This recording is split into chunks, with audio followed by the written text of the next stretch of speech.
বাবা তুমি মনে করো যে একটা যুবক বয়স টান টান উত্তেজনা বুঝো নাই তুমি মনে করো 100% ইটালি যাইতে পারবা তোমার বিন্দু পরিমাণ কোনো ভেজাল হইব না বাবা বুঝো নাই কি কোন কাকা? কি কই মানে এই যে তোমারে তো মনে করো বাবা দেখাই যায় একটা প্রিন্সের মতো উমা এনে দি ইটালির মানচিত্র ডুবাই আইছে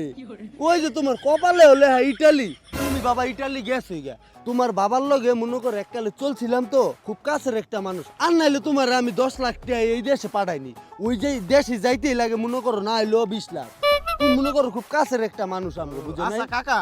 অনেকে সোজা ইতালি নাকি আবার নথিপত্রের কোনো ভেজাল আছে? আরে তুমি নদী কই পাও তোমার বয় দিমু আমি ইয়ার লগে বিমানের পাইলটের লগে তুমি মনে করো যে নিচে দেখতে দেখতে যাইবো ওরা ভোরদা যাইবো বুঝো নাই লাগলে মনে করো পাইলটের দাম দুম দুইটা দিয়া তুমি নিজে একটু চালাইলা সব মানুষ চেনা তো বুঝে না কে পাগল এই যে ইটালির যে মনে করো যে প্রেসিডেন্ট ওইছে আমার ভাই বেড়াদার গেলেই মনে করো আঙ্গুর ফল খুরমা খেজুর খাওয়ায় বুঝো নাই তুমি মনে করো 100% যাইবা গা। ওই দেশে যাইবা মনে করো যে প্রথম গেলেই তোমার বেতন কত প্রথম মাসেই 5 লাখ আই হাই কি কোন কাকা? 5 লাখ এটা তো প্রথম মাস আর যদি আবার ওভার টাইম করো ও 10 লাখ মনে করো তোমার টাহায় এই দেশে মনে করো যে বহুত কিছু হইব যেদিন আবার দেশে তুমি আইবা তোমার তো মনে করো বিমান আইতে হইব না কে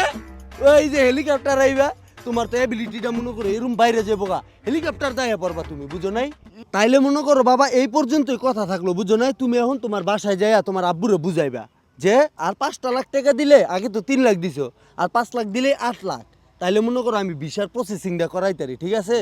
এটাই কইরো তুমি আচ্ছা কাকা তাহি আচ্ছা যাও তাইলে কবে যে কাস্টমারটা ভাও হইব